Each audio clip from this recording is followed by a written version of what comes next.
अच्छा,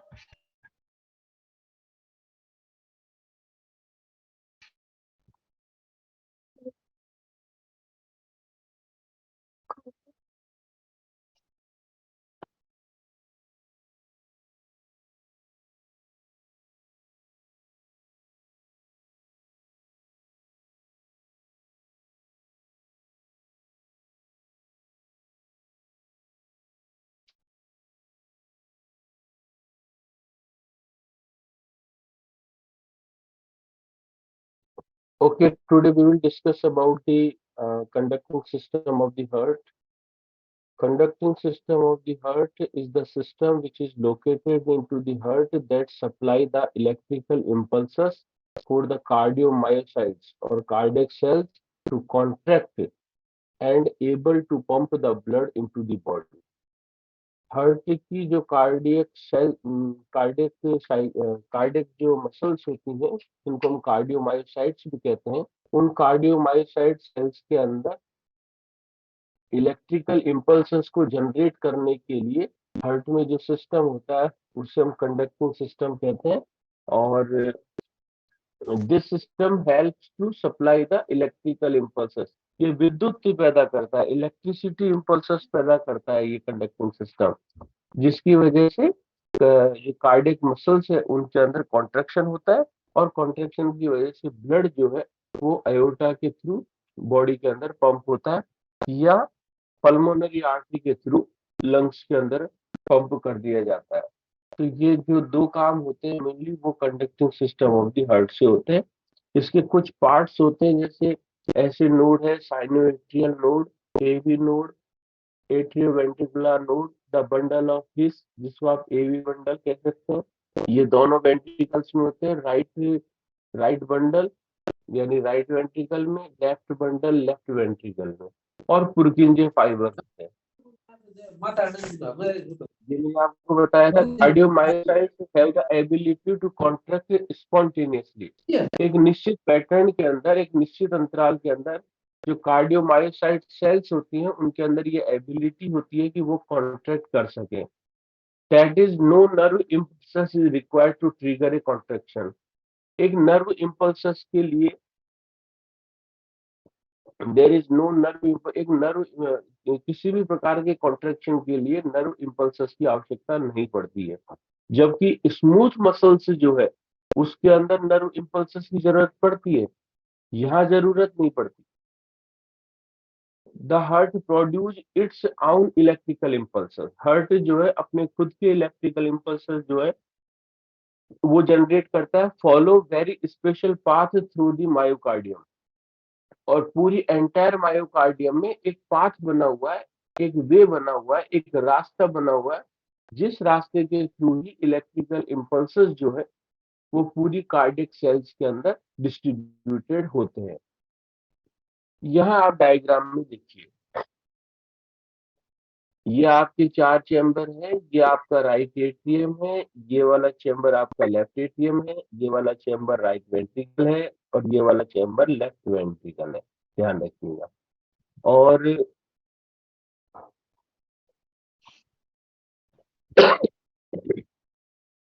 sinoatrial node जो है, ऐसे नोड, ये सुपीरियर वेना केवा जो कि राइट एट्रियम में डीऑक्सीजनेटेड ब्लड को लेके आती है, सुपीरियर वेना केवा। तो सुपीरियर वेना केवा की ओपनिंग जो है राइट एट्रियम में, सुपीरियर वेना केवा की जहाँ ओपनिंग होती है उस ओपनिंग पे ही साइनोएट्रियल नोड जो है वो प्रेजेंट होते हैं।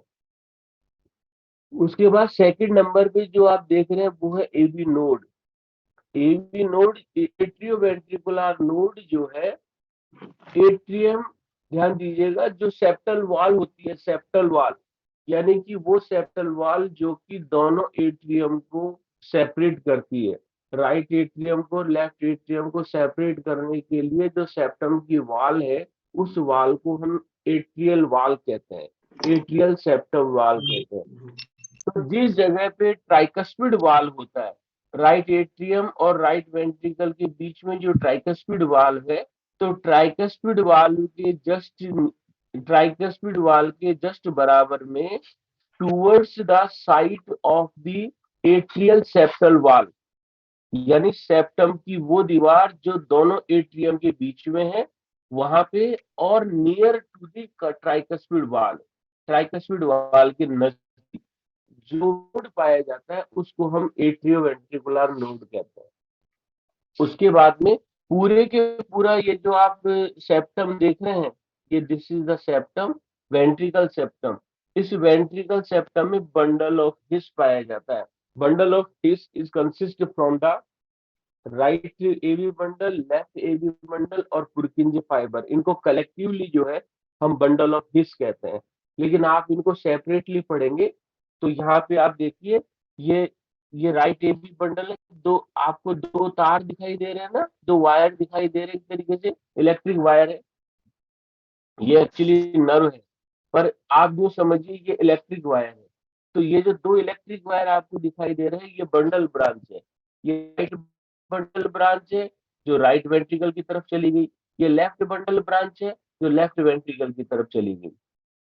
लेफ्ट वेंट्रिकल में और राइट वेंट्रिकल में कहा, जो इनकी मसल्स हैं, जो कार्डियक मसल्स हैं, उन कार्डियक मसल्स के अंदर चली गई। और उसके बाद में इनकी जो फाइन ब्रांचिंग होती है, छोटी छोटी पतली पतली शाखाएं आप देख रहे हैं, ये छोटे छोटे वायर और देख रहे हैं, इन वायर्स को, इन ब्रांचेस को हम पुरकिंज फाइबर कहते हैं। पुरकिंज फाइबर जो है वो ईच कार्डियक मसल्स तक इलेक्ट्रिकल इम्पल्सेस को पहुंचाने की कैपेसिटी रखते हैं।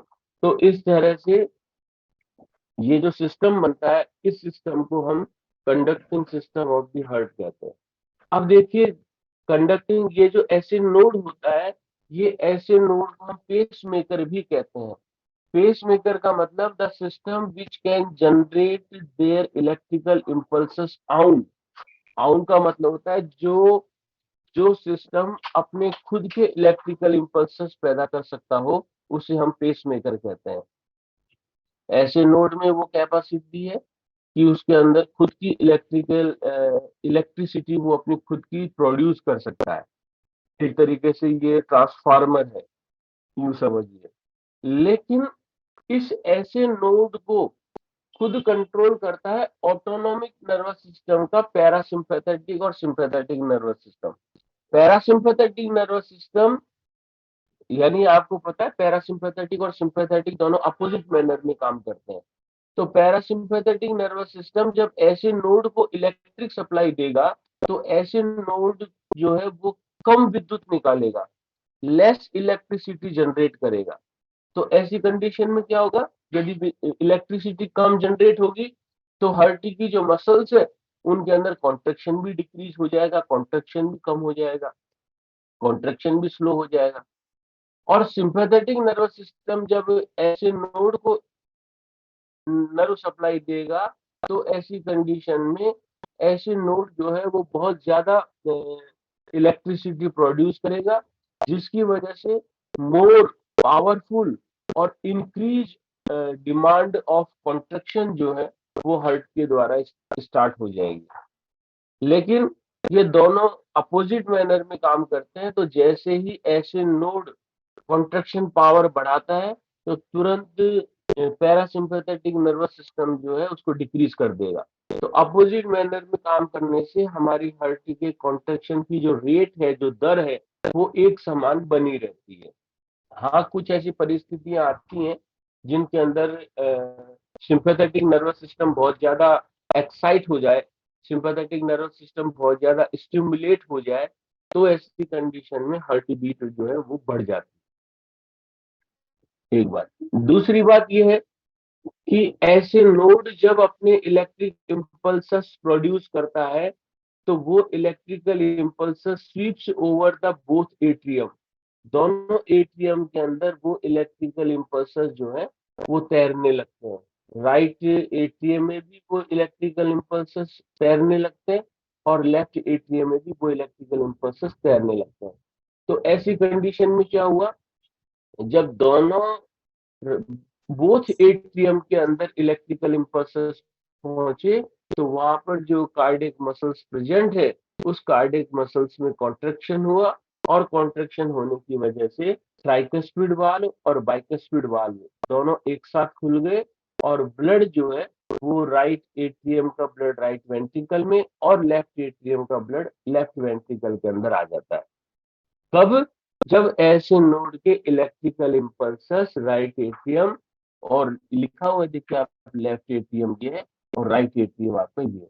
राइट एट्रियम और लेफ्ट एट्रियम में जब इलेक्ट्रिकल इंपल्सस ऐसे नोड से पहुंचते हैं तो उनकी वजह से उनकी कार्डियक मसल्स में कॉन्ट्रेक्शन होगा, और कॉन्ट्रेक्शन की वजह से ब्लड के ऊपर प्रेशर बनेगा।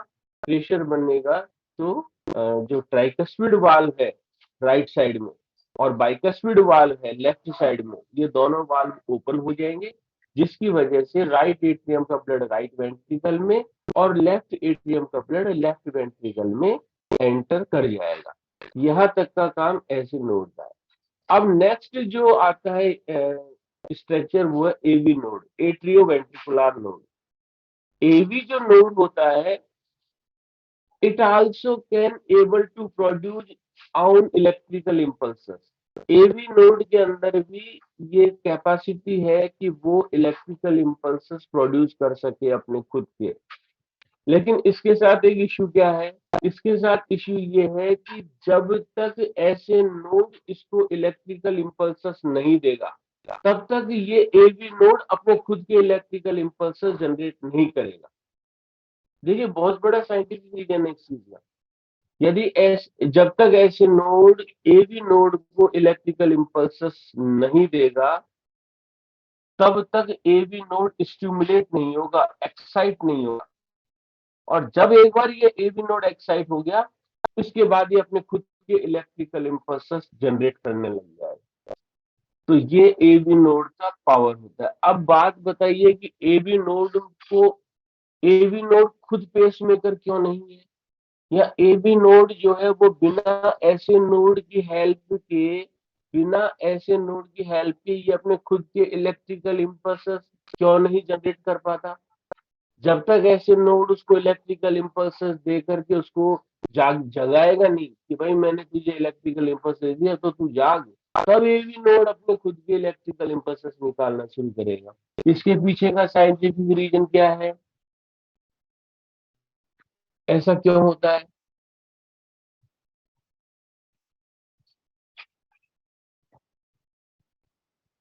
ऐसा क्यों होता है?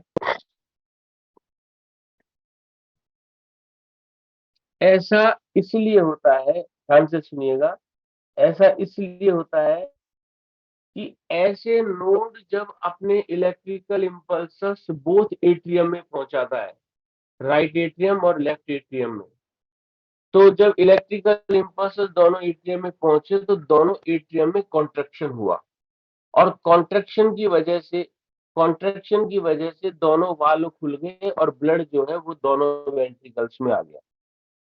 अब मेन बात ये है, इस काम में हर्ट को लगा 0.1 सेकंड का समय, दोनों एटीएम को कॉन्ट्रैक्शन करने में हर्ट को लगा 0.1 सेकंड का समय। इस 0.1 सेकंड के बाद ऐसे नोड अपने इलेक्ट्रिकल इंपल्स एवी नोड को पहुंचाएगा, 0.1 सेकंड के बाद। जिससे क्या हुआ कि 0.1 सेकंड में एस नोड ने दोनों एटीएम के अंदर कॉन्ट्रैक्शन करवा दिया। जब दोनों एटीएम कॉन्ट्रैक्टेड है तो बेसिकली आपको पता है कि दोनों वेंट्रिकल्स जो है वो रिलैक्स है। वो रिलैक्स है मतलब फैले हुए हैं, तभी तो ब्लड आएगा। कोई चीज पिचकी हुई है तो उसमें ब्लड कैसे आएगा? कोई चीज फूली हुई है, खाली है, तभी तो उसमें ब्लड आएगा। तो जब एटीएम, दोनों एटीएम में कॉन्ट्रैक्शन हो रहा है तो दोनों वेंट्रिकल तो रिलैक्स है। तो ऐसी कंडीशन में 0.1 सेकंड के समय में ऐसे नोड अपने दोनों एट्रियम में कॉन्ट्रैक्शन करवा देता है, और इस काम में लगता है 0.1 सेकंड। तो इसको हम क्या कहते हैं? 0.1 सेकंड बराबर एट्रियल सिस्टोल। सिस्टोल का मतलब होता है contraction. Systole is the term जिसका मतलब होता है कॉन्ट्रैक्शन। तो ऐसी कंडीशन में 0.1 सेकंड में जब ऐसे नोड दोनों एटीएम के अंदर कॉन्ट्रैक्शन करा देगा, उसके बाद वो एवी नोड को अपने इलेक्ट्रिकल इंपल्सेस भेजेगा, और तब एवी नोड अपने खुद के इलेक्ट्रिकल इंपल्सेस जो है वो प्रोड्यूस करेगा। और वो इलेक्ट्रिकल इम्पल्सेस बंडल ब्रांच से और पुर्किंजे फाइबर से होते हुए राइट वेंट्रिकल और लेफ्ट वेंट्रिकल में पहुंचेंगे। तो चूंकि अब दोनों वेंट्रिकल ब्लड से भर चुके हैं, तो अब यहाँ पे कॉन्ट्रेक्शन पैदा करेगा एक एवी नोड। कार्डियक मसल्स में कॉन्ट्रेक्शन होंगे, जिसकी वजह से राइट वेंट्रिकल का ब्लड तो पल्मोनरी आर्टरी में और लेफ्ट वेंट्रिकल का ब्लड जो है वो अयोर्टा के अंदर पंप कर दिया जाए। ये एवी नोड का काम है। अब यदि ऐसे नोड एवी नोड को सेम टाइम में ही यदि इलेक्ट्रिकल इम्पल्स दे देता, तो चारों वाल्व एक साथ कॉन्ट्रैक्ट हो जाते। यदि ऐसे नोड 0.1 सेकेंड का समय न लेकर के सेम टाइम, कौन सा सेम टाइम, जब वो दोनों एटीएम को इलेक्ट्रिकल सप्लाई दे रहा है ऐसे नोड, यदि उसी सेम टाइम में यदि वो एवी नोड को भी इलेक्ट्रिक सप्लाई दे देगा, तो एवी नोड भी फिर दोनों वेंट्रिकल को कॉन्ट्रेक्शन कर देता। तो ऐसी कंडीशन चारों हर्ट के वो एक साथ कॉन्ट्रैक्ट हो जाते, तो हमारा जो सर्कुलेशन का पैटर्न है वो वो गड़बड़ा जाता, वो डिस्टर्ब हो जाता, वो अनकंट्रोल्ड हो जाता। आप बताइए फिर ब्लड कहाँ जाए जब चारों वाल्व भी एक साथ कॉन्ट्रैक्ट है। एट्रियम, दोनों एट्रियम भी कॉन्ट्रैक्ट हो रहे हैं, वो ये चाह रहे हैं कि हमारा ब्लड वेंट्रिकल में चला जाए। दोनों वेंट्रिकल भी कॉन्ट्रैक्ट हो रहे हैं कि हमारा ब्लड भी चला जाए, तो ब्लड जाएगा किधर? चारों जब कॉन्ट्रैक्ट हो रहे हैं तो इसलिए 0.1 सेकेंड के डिफरेंस से ऐसे नोड जो है वो एवी नोड को इलेक्ट्रिकल इम्पल्स भेजता है, और उस 0.1 सेकेंड के समय में ऐसे नोड जो है अपने इलेक्ट्रिकल इम्पल्स दोनों एट्रियम में भेजेगा, तो दोनों एट्रियम कॉन्ट्रैक्ट हो जाएंगे। इतने जब ये कॉन्ट्रैक्ट होंगे उस समय पे दोनों वेंट्रिकल रिलैक्स कंडीशन में हो रहे होंगे, तो दोनों एट्रियम का ब्लड जो है वो दोनों वेंट्रिकल के अंदर ट्राइकस्मिड और बाइकस्मिड वाल्व के ओपन होने से आ जाए। अब 0.1 सेकंड जैसे ही गुजरा, तो तुरंत एवी नोड ने अपनी इलेक्ट्रिकल इम्पल्सेस दोनों एट्रियम में डाल दिए। अब यहाँ पे क्या हुआ? अब ये दोनों एट्रियम जो है ये रिलैक्स हो गए, और अब कॉन्ट्रेक्शन जो है वेंट्रिकल में होगा। अब कॉन्ट्रेक्शन जो है वेंट्रिकल्स में होंगे। एवी नोड ने अब इलेक्ट्रिकल इम्पल्सेस अपने जनरेट कर दिए, तो bundle branch, right bundle branch, left bundle branch और पुर्किंजे फाइबर की मदद से जो कार्डियक मसल्स है उसमें स्ट्रॉन्ग पावरफुल कॉन्ट्रेक्शन जनरेट होगा, जिसकी वजह से ब्लड जो है वो पल्मोनरी आर्टरी और अयोर्टा के अंदर पंप कर दिया जाएगा। तो जब दोनों वेंट्रिकल एक साथ कॉन्ट्रेक्शन होते हैं, तो इसमें जो टाइम लगता है वो होता है 0.3 सेकेंड का। जो दोनों एट्रियम कॉन्ट्रेक्शन करते हैं उसमें टाइम लगता है 0.1 सेकेंड का, और जो दोनों वेंट्रिकल कॉन्ट्रैक्ट करते हैं तो इसमें टाइम लगता है 0.4 सेकेंड का। इस 0.4 सेकेंड को हम क्या कहेंगे? 0.4 सेकेंड बराबर ventricular systole. Systole is the word, मतलब कॉन्ट्रेक्शन से। तो 0.1 सेकेंड बराबर एट्रियल सिस्टोल, 0.4 बराबर वेंट्रिकुलर सिस्टोल। और उसके बाद में क्या होगा? उसके बाद में हार्ट जो है वो कंप्लीट रिलैक्स करेगा, कंप्लीट आराम करेगा। उसके जब ये काम हो गया, राइट वेंट्रिकल ने ब्लड को पल्मोनरी आर्टरी में भेज दिया और लेफ्ट वेंट्रिकल ने ब्लड को अयोर्टा में भेज दिया। भाई मेरा काम तो हो गया, मैं तो आराम करूंगा। तो अक्सर हम ये कहते आ रहे हैं कि हार्ट जो है वो बिना रुके बिना थके जो है वो जिंदगी भर चलता रहता है। लगता है आपको ऐसा ही है, लेकिन हकीकत में जो प्रोसेस है, जो मैकेनिज्म है, उसके तहत हार्ट ने जितनी देर कॉन्ट्रैक्शन का काम किया उतनी ही देर हार्ट रिलैक्सेशन का भी काम करेगा। 0.1 सेकेंड और 0.3 सेकेंड, यानी 0.4 सेकेंड। 0.1 में आर्टीरियल सिस्टोल, 0.3 में वेंट्रिकुलर सिस्टोल, मतलब टोटल 0.4 सेकेंड। 0.4 सेकेंड इसमें इसने हार्ट ने काम किया। अब हार्ट 0.4 सेकेंड का ही कंप्लीट कार्डियक डायस्टोल करेगा। अब वर्ड समझिएगा, पहले मैं बोल रहा था सिस्टोल, अब है डायस्टोल। डायस्टोल का मतलब होता है रिलैक्सेशन। तो 0.4 सेकेंड का हर्ट ने काम किया, तो 0.4 सेकंड का हर्ट ने रेस्ट दिया, कंप्लीट कार्डियक डायस्टोल। हालांकि कर वो रेस्ट रहा है, 0.4 सेकंड में हर्ट रेस्ट कर रहा है, बट उसका रेस्ट करना भी उसके नेक्स्ट साइकिल का प्रोसेस ही है। रेस्ट जरूर कर रहा है, लेकिन रेस्ट करने में उसकी जो अगला जो स्टेप, अगली जो साइकिल प्रोड्यूस होगी, उसी का ये पार्ट होता है रेस्ट करना। तो 0.4 second, 0.1 atrial systole, 0.3 ventricular systole, 0.4 complete cardiac diastole, total हो गया 0.8 second. This is called the cardiac cycle. This is called the cardiac cycle. Heart को अपनी एक साइकिल को कंप्लीट करने में 0.8 सेकंड का समय लगता है। इसको हम कहते हैं कार्डियक साइकिल। हार्ट को अपनी एक साइकिल कंप्लीट करने में 0.8 सेकंड का समय लगता है। उसमें 0.1 सेकंड बराबर एट्रियल सिस्टोल। अब अपन इसका नेक्स्ट क्लासिफिकेशन पढ़ेंगे आगे। 0.1 सेकंड अपन ने लिख लिया, 0.1 सेकंड बराबर एट्रियल सिस्टोल। अब इस 0.1 सेकंड में, एक सेकंड की बात नहीं कर रहा, आप सोचिए हार्ट कितनी तेजी से काम कर रहा है, इसकी आप कल्पना कीजिए कि 0.1 सेकंड का भी जो 0.1 मिली सेकेंड है, उस समय में हार्ट अपने एट्रियल कॉन्ट्रेक्शन कर रहा है, अपने एट्रियम में कॉन्ट्रेक्शन कर रहा है। अब ये है actually it is a series of events. Series of events का मतलब इसमें बहुत सारी प्रक्रियाएं जो है वो एक साथ चलती है। मैंने आपको 0.1 सेकंड बराबर सिर्फ एक ही लाइन बोली, एट्रियल सिस्टोल, लेकिन अभी अपन इसकी पूरी सीरीज पढ़ेंगे। देखिए कैसे आप समझेंगे इस चीज को। 0.1 सेकंड में हार्ट में क्या क्या काम होते हैं ये देखिए आप। 0.1 सेकंड में दोनों एट्रियम जो है, बोथ एट्रियम कॉन्ट्रैक्ट। पहला काम ये कर रहा होता है हार्ट कि वो दोनों एट्रियम को कॉन्ट्रैक्ट कर रहा होता है। दूसरा काम वो ये कर रहा है कि बोथ वेंट्रिकल्स रिलैक्स, दोनों वेंट्रिकल रिलैक्स हो रहे होते हैं। तीसरा काम ये हो रहा है कि both atrioventricular valve are opened. उस समय दोनों जो एट्रियोवेंट्रिकुलर वाल्व है, ट्राइकस्पिड और बाइकस्पिड, ये ओपन हो रहे होते हैं। ये सब 0.1 में ही हो रहा है, ये सारा काम 0.1 में ही हो रहा है। Pulmonary valve, pulmonary vein which carry the oxygenated blood from the each lungs, they are closed.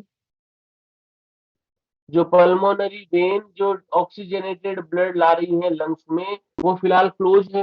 क्यों क्लोज है? वो क्लोज होंगी तभी तो एक वैक्यूम बन के दोनों एट्रियम के अंदर कॉन्ट्रेक्शन हो पाएगा। आपको किसी चीज को प्रेशर, आप खाली हाथ से कॉन्ट्रेक्शन कर सकते हो क्या? जब तक आप प्रेशर नहीं बनाओगे, वैक्यूम नहीं क्रिएट करोगे, तब तक कॉन्ट्रेक्शन थोड़ी ना होगा। तो दोनों पल्मोनरी वाल्व जो है stop the flowing of blood into the left atrium, और एसवीसी और आईवीसी ये भी स्टॉप्ड हो जाती हैं कि अपने ब्लड को ये राइट एट्रियम में ना डाले, क्योंकि इस समय दोनों एट्रियम कॉन्ट्रेक्शन कर रहे हैं इसलिए। सेमील्यूनार आयोटिक और पल्मोनरी वाल्व आर क्लोज्ड, ये क्लोज्ड है। ये सारा का सारा जो स्टेप्स हो रहा है, ये 0.1 सेकंड के अंदर हो रहा है। अब आप नेक्स्ट सीरीज ऑफ इवेंट्स में आइए। 0.3 सेकंड वेंट्रिकुलर कॉन्ट्रेक्शन, 0.3 सेकंड के अंदर वेंट्रिकुलर सिस्टोल यानी कि वेंट्रिकल्स में कॉन्ट्रेक्शन होगा। तो अब यहाँ पे क्या सीरीज ऑफ इवेंट्स होंगे? Number 1, both ventricle contracted, both atrium relax, pulmonary vein drain the oxygenated blood into the left atrium, SVC and IVC drain their deoxygenated blood into the right atrium. Both atrioventricular valve are closed. Pulmonary valve and the aortic valve opened. ये open होंगे तभी तो right ventricle का blood pulmonary valve से होता हुआ pulmonary artery में, और लेफ्ट वेंट्रिकल का ब्लड आयोटिक वाल्व के ओपन होने से आयोटा में आएगा। आएगा कि नहीं आएगा? ये पूरा जो प्रोसेस हो रहा है ये 0.3 सेकेंड में हो रहा है। यार ध्यान रखिए। और उसके बाद में 0.4 सेकेंड, 0.4 सेकेंड में कंप्लीट कार्डियक डायस्टोल, हार्ट जो है वो कंप्लीट रिलैक्सेशन करेगा। इसको हम कहते हैं कंप्लीट कार्डियक डायस्टोल। तो 0.8 सेकेंड का जो समय लगता है उसको हम कार्डियक साइकिल कहते हैं। It is a series of events which occur in 0.8 second. अब देखिए आप, तो इलेक्ट्रिकल इम्पल्सेस आपको ये समझ में आ गया। किसी किसी व्यक्ति के कोई प्रॉब्लम होने की वजह से, कोई डिजीज कंडीशन में, ये ऐसे नोड जो है ना, ये ऐसे नोड जो पेस मेकर है, जो अपनी खुद की इलेक्ट्रिकल इम्पल्सेस जनरेट करता है, ये खराब हो जाता है।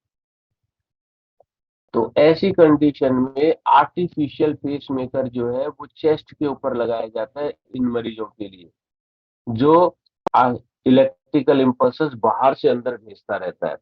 इसको हम कहते हैं आर्टिफिशियल पेस मेकर। कई लोगों के आपने हार्ट की तरफ छाती पे लगा हुआ देखा होगा, वो आर्टिफिशियल पेस मेकर कहलाता है।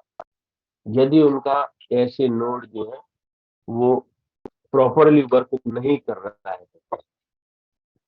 यहाँ तक में आप बात समझ में आई? अब देखिए आप, ये जो यहाँ से अब आप देखिए, ऐसे नोड अपने इलेक्ट्रिकल इम्पल्सस जब राइट एट्रियम और लेफ्ट एट्रियम में डालता है तो दोनों एट्रियम के अंदर कॉन्ट्रैक्शन होता है। अब चूंकि ये इलेक्ट्रिकल इम्पल्सस है, विद्युत की धारा है, तो इन इलेक्ट्रिकल इम्पल्सस को डिटेक्ट करने के लिए एक प्रोसीजर होता है, जिस प्रोसीजर को हम इलेक्ट्रोकार्डियोग्राम कहते हैं, ईसीजी।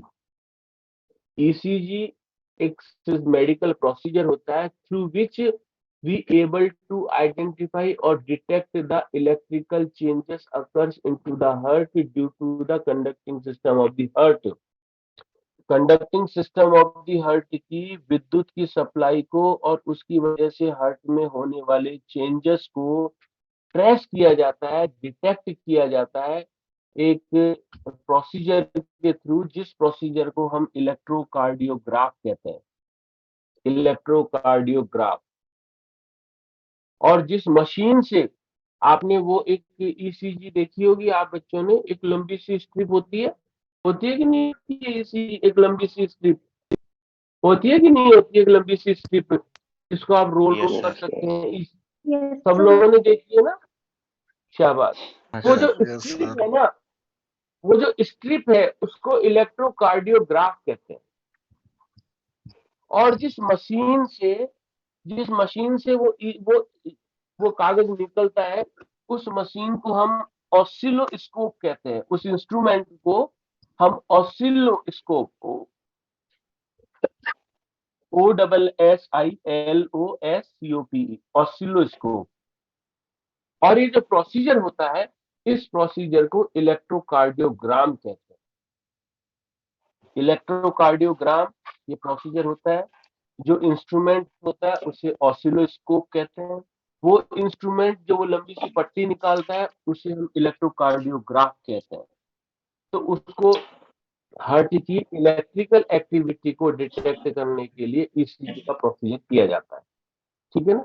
ये अपना नेक्स्ट प्रोसीजर है जो अपन इसमें पढ़ेंगे। ये सारा मैंने आपको समझा दिया है। ऐसे नोड क्या है, इलेक्ट्रिकल इम्पल्सेस क्या है, ये सारे मैंने आपको बता दिए।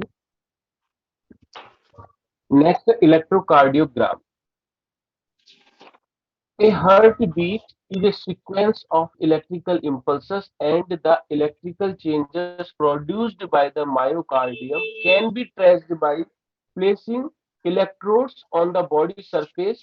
Such a recording is called electrocardiogram, ECG. A typical ECG consists of three distinguishable waves or deflection: the P wave, the QRS complex, and the T wave.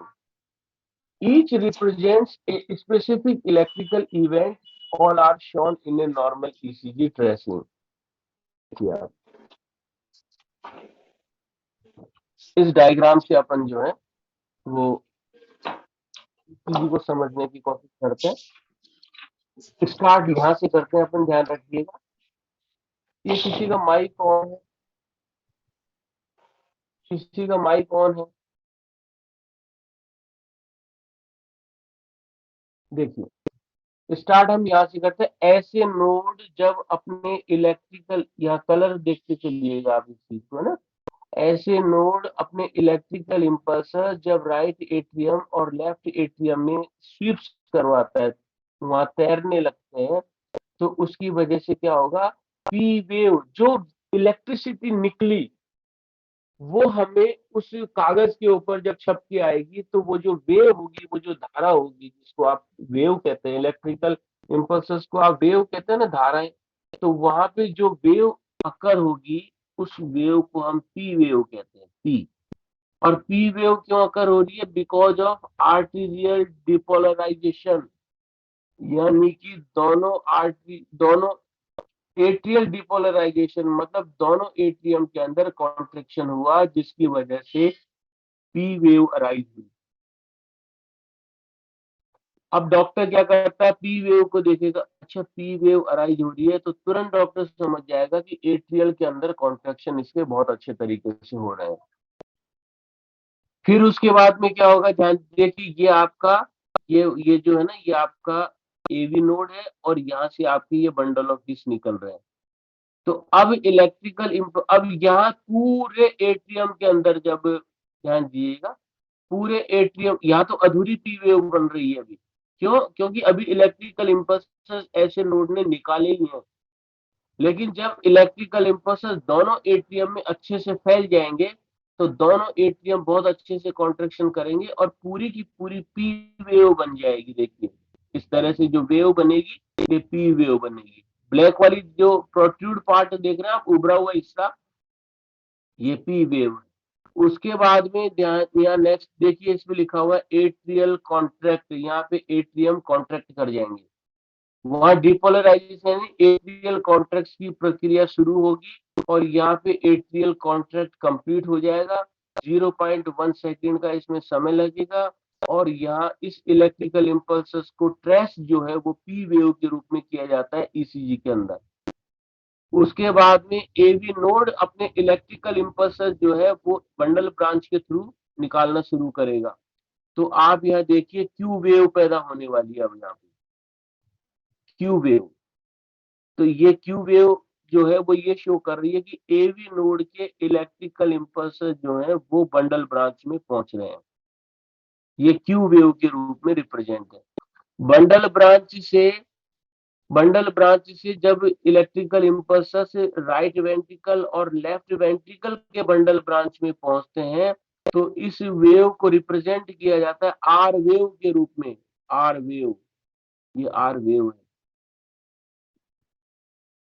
उसके बाद में जब दोनों एट्रियम के अंदर, सॉरी, दोनों वेंट्रिकल के अंदर एक साथ कॉन्ट्रेक्शन होगा। क्यों?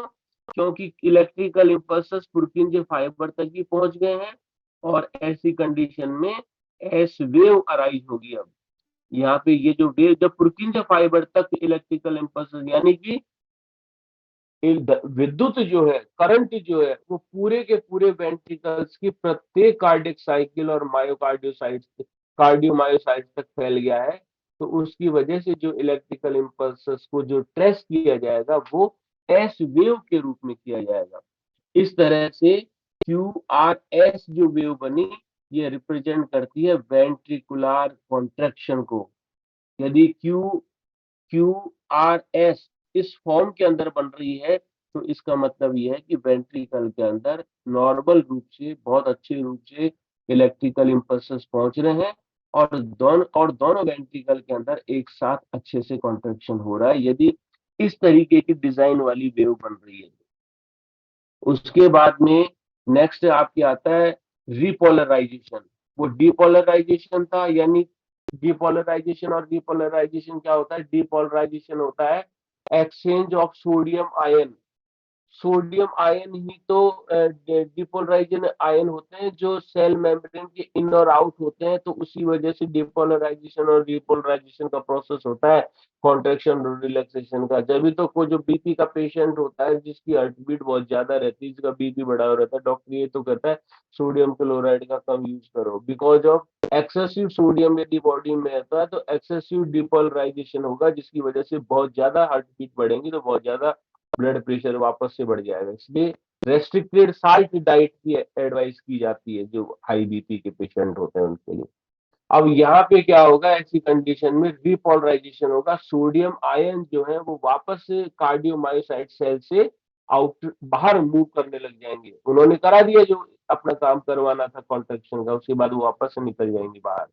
तो इसको हम प्रोसेस को कहते हैं रिपोलराइजेशन। लेकिन इसके बाद भी एक वेव अराइज होती है जिसको हम कहते हैं T wave. T T wave का मतलब होता है कंप्लीट कार्डियक डायस्टॉल, जो 0.4 सेकंड का बताया था मैंने, कंप्लीट कार्डियक डायस्टॉल वो 0.4 सेकंड का, जिसमें भाई आप ये बताइए कभी गलती से कोई करंट अपन छू लेते हैं तो एकदम से बॉडी के अंदर कितना जोर से कॉन्ट्रेक्शन होता है, कितना जोर से झटका लगता है करंट का। लेकिन जब अपन हाथ हटा लेते हैं तब तो करंट नहीं है ना, लेकिन इसके भी हाथ हटाने के भी 1 सेकंड 2 सेकंड 3 सेकंड तक अपना हाथ कांपता ही रहता है। बोलिए कांपता रहता है कि नहीं, जबकि इलेक्ट्रिक सप्लाई तो हमने हटा दी फिर भी वो कांप रहा है। इसका मतलब प्रेजेंस ऑफ इलेक्ट्रिकल इम्पल्स, अभी तक इसमें इलेक्ट्रिकल इम्पल्स प्रेजेंट है, जब तक वो नष्ट नहीं होंगे तब तक हाथ कांपेगा।